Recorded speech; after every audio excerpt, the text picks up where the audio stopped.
69 лет советский народ пытался воплотить коммунистический идеал на 1/6 части суши. Несколько поколений своим трудом и волей добились великих побед в науке, экономике и на поле боя. А направляла эту волю вездесущая Коммунистическая партия Советского Союза. КПСС была очень богатой организацией. Это было фактически государство в государстве. На партию работало целое огромное хозяйство. Издательства, редакции, больницы и санатории, архивы и НИИ. У партии было огромное количество недвижимости по всей стране. И, конечно, огромные фонды. Как на операционные расходы, так и на поддержку коммунизма во всем мире. С распадом Советского Союза эти фонды были национализированы, а по факту исчезли в неизвестном направлении. Сколько денег было у Коммунистической партии Советского Союза? Существуют самые разные оценки, но речь всегда идет о десятках миллиардов рублей, советских, имевших официальный курс 60 копеек за доллар. Точные цифры уже не узнать, но можно не сомневаться в том, что это были огромные деньги. Достаточно перечислить основные статьи партийных доходов. Например, к 1991 году в Коммунистической партии состояло около 19 миллионов человек. И все они ежемесячно отдавали партии процент со своей зарплаты, так называемые партийные взносы. Миллионными тиражами издавалась партийная литература.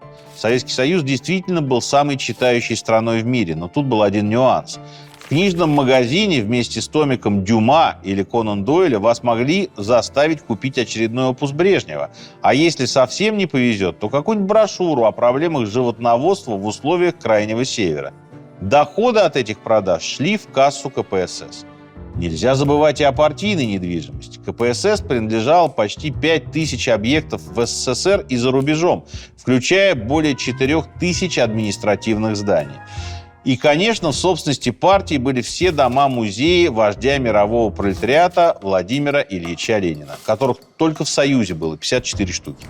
Существовали и разнообразные фонды. Например, Фонд мира, куда советские граждане тоже жертвовали средства. Эти пожертвования бывали как добровольными, так и добровольно-принудительными. На заводе могли объявить День вахты мира и перечислить всю зарплату за день в фонд. На 1989 год только в распоряжении этого одного фонда было 4,5 миллиарда рублей. Было у КПСС и собственное золото. Есть разные мнения насчет размера партийного золотого запаса, но чаще всего исследователи называют цифру около 2500 тонн. Но, собственно, золотые слитки составляли лишь малую часть партийной казны. Намного большие средства находились на рублевых и долларовых банковских счетах. КПСС владела разветвленной сетью банков и счетов по всему миру. Советские и заграничные банки обслуживали внешнюю торговлю Советского Союза, но не только. Коммунистическая партия активно поддерживала дружественные режимы за границей. С 1981 по 1991 год КПСС оказывала финансовую помощь 93 партиям и политическим движениям на всех континентах. Не остались без внимания даже австралийские коммунисты. А объем этой помощи исчислялся десятками, а в пересчете на современные деньги сотнями миллионов долларов в год. Сильно больше других получали французские, американские и финские коммунисты. В результате, например, лидер американских коммунистов Гасс Холл вел борьбу с капитализмом прямо из своего особняка на Манхэттене. За годы советской власти из фондов КПСС получили финансирование 111 партий в более чем 80 странах. Этот список так и не был обнародован, чтобы не скомпрометировать зарубежных партнеров КПСС, которые могли продолжить сотрудничество с постсоветской Россией. Информация о валютных счетах партии была доступна только высшему руководству КПСС и сотрудникам аппарата, непосредственно ответственным за финансовые операции. Партия была отдельной, достаточно закрытой структурой, и далеко не все советские управленцы понимали масштаб и содержание ее деятельности. О том, что КПСС пора бы раскулачить, деятели перестройки заговорили еще до распада СССР. В 90-м году партийными аналитиками была составлена записка, в которой говорилось: по предварительным оценкам подлежит конфискации 80-90% собственности КПСС. При принятии же соответствующих мер можно снизить конфискационный процент до 40-50. Год спустя она попала в прессу. Разумеется, дележ происходил не публично, и до общества доносились только слухи. Например, утверждалось, что партийное золото начали на всякий случай вывозить на Запад уже во второй половине 80-х. И даже не спецрейсами, а обычными заграничными рейсами Аэрофлота, чуть ли не в чемоданах доверенных людей. Так или иначе, партийная касса существовала на самом деле, как и годами отработанные каналы для тайной отправки денег за рубеж. Но как получилось, что новорожденная Российская Федерация почти ничего не получила в наследство? Друзья, это второй номер журнала «Чтиво». Тема номера – любовь. Мы разобрали это чувство с точки зрения философии. Посмотрели, как само определение любви, как общественное отношение трансформировалось в разное время. От античности через средние века и через Ренессанс до наших дней. Мы взяли много интересных интервью. Наши колумнисты написали интересные колонки, как любовь соотносится с властью, как любовь соотносится с телевидением, вообще как делаются сериалы про любовь, как пишутся книги про любовь, как любовь повлияла на маркетинг, как она научила продавать, делать деньги на любви. Ну и, конечно, главный герой этого номера – Баста, с которым я сделал большое интервью, и, по словам редакторов, которые над ним работали, это ком в горле. Действительно, Баста дал довольно откровенное, такое очень мужское, очень личное интервью, и, в общем, этой работой мы гордимся. Еще одно интервью – это Николай Василенко, «Человек-улыбка», который стал главным мемом прошлого года. Тоже я с ним сюда сделал интервью. Ну, в общем, я все рассказывать не буду. Открыли предзаказ на Озоне. Вы помните, что случилось с первым номером. Там в течение 2 недель были какие-то зашкаливающие продажи. Мы вроде бы допечатали и успели отдать тираж первого номера. Вот, сейчас тоже стартовый тираж вроде бы, как нам кажется, нормальным, но суть потому, что там происходило, я не знаю, как, в общем, спрос непрогнозируемым был, и, надеюсь, таким он останется. Честно говоря, мы очень старались, и в этот номер вложили всю нашу любовь. Вот ссылка в описании. Можете предзаказывать с сегодняшнего дня. Триггером стали события лета 1991 года и неудавшийся августовский путч ГКЧП. 20 июля недавно вступивший в должность президент РСФСР Борис Ельцин подписывает указ, запрещающий политическим партиям вести деятельность при государственных органах. Конкретные партии указ не называет, но всем очевидно, что это шаг, направленный против КПСС. Отчасти в ответ на это 19-22 августа происходит попытка государственного переворота. ГКЧП, самопровозглашенный Государственный комитет по чрезвычайному положению, вводит в Москву танки. Путч провалился. 23 августа 1991 года Ельцин подписал указ о распуске Коммунистической партии РСФСР. На следующий день президент Советского Союза Михаил Горбачев сложил с себя полномочия генерального секретаря ЦК КПСС и вышел из партии. 25 августа он распустил Центральный комитет КПСС и Совет министров СССР. По совпадению, в ту же ночь из окна 5-го этажа своей московской квартиры в доме номер 13 в Плотниковом переулке управляющий делами ЦК КПСС Николай Кручина. В квартире в этот момент находились его жена и сын, которые не слышали никаких следов борьбы. Кручина оставил целых 2 посмертных записки. Одна была найдена на рабочем столе, другая рядом с телом. В записках Кручина просил сообщить советскому народу, что он не заговорщик, но трус. Журналисты тогда писали, что в кабинете Кручина остались многочисленные рабочие документы, которые были изъяты следователями. Пресса сообщала, что там описывались проекты по созданию банков со счетами за границей, а также авиакомпаний, партийного фонда для приватизации и других бизнесов. Партия планировала пустить свои средства в оборот. Причем неофициально. На бумаге новые фирмы не должны были иметь к КПСС никакого отношения, а происхождение их капиталов планировали засекретить. Помимо прочего, у Кручина нашли документы, подтверждающие существование так называемых доверенных лиц КПСС, тех людей, которые должны были управлять партийными капиталами. Для внешнего мира эти люди были никак не связаны с коммунистической партией и вели обычную коммерческую деятельность. Но вот доходы от этой деятельности принадлежали партии.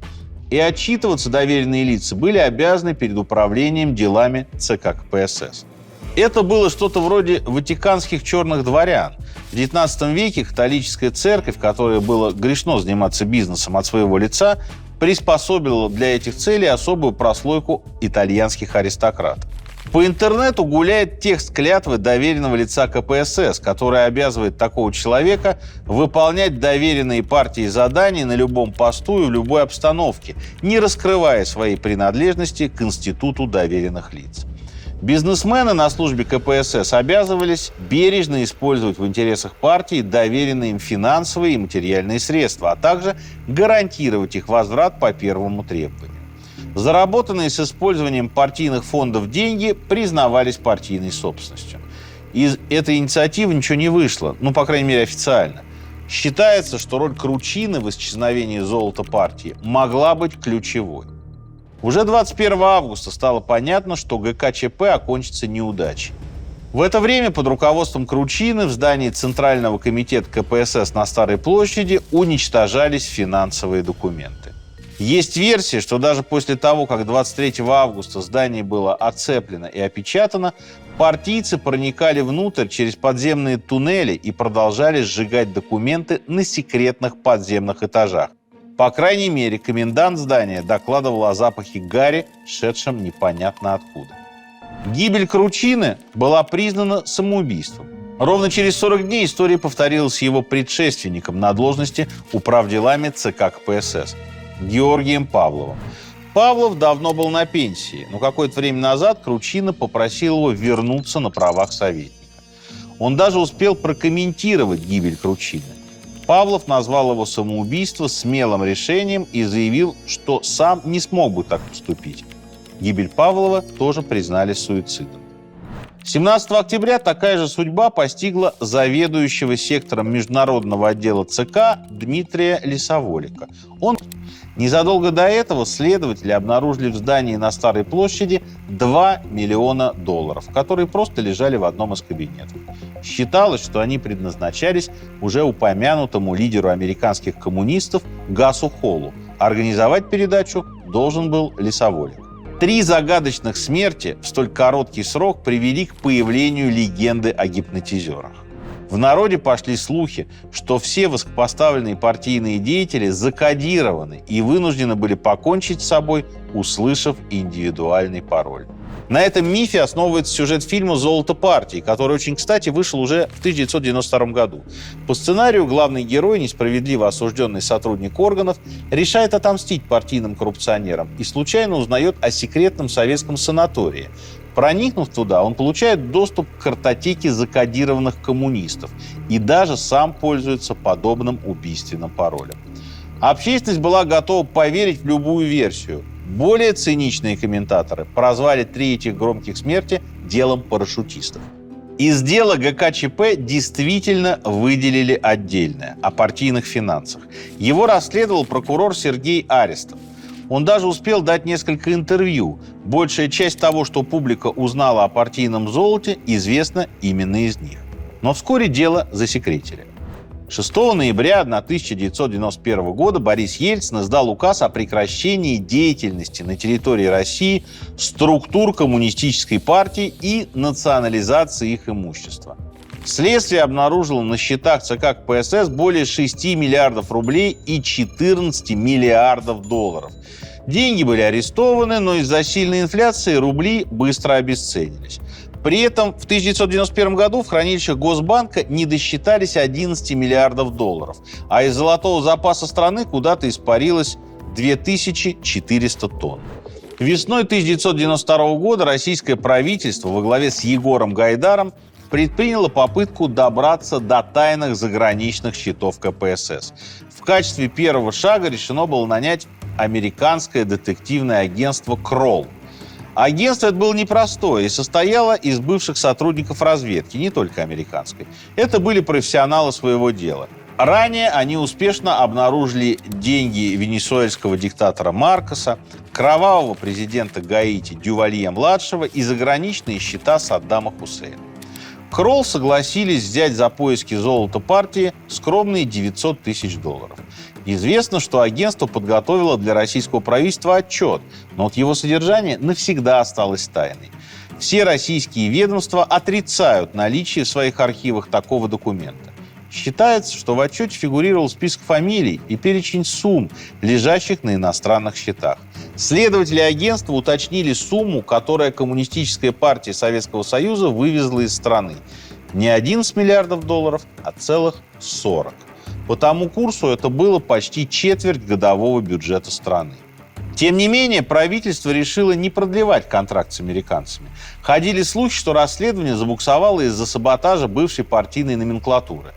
По одной из версий, список имен в отчете Кролла был таким, что Егор Гайдар просто не решился продолжать это расследование. Как бы то ни было, дело о золоте партии засекретили, а в 1996 году закрыли окончательно. Кто все-таки похитил золото партии? В чьих руках оно в итоге оказалось? Может быть, это удастся узнать нашим потомкам. А может быть, этого мы не узнаем никогда.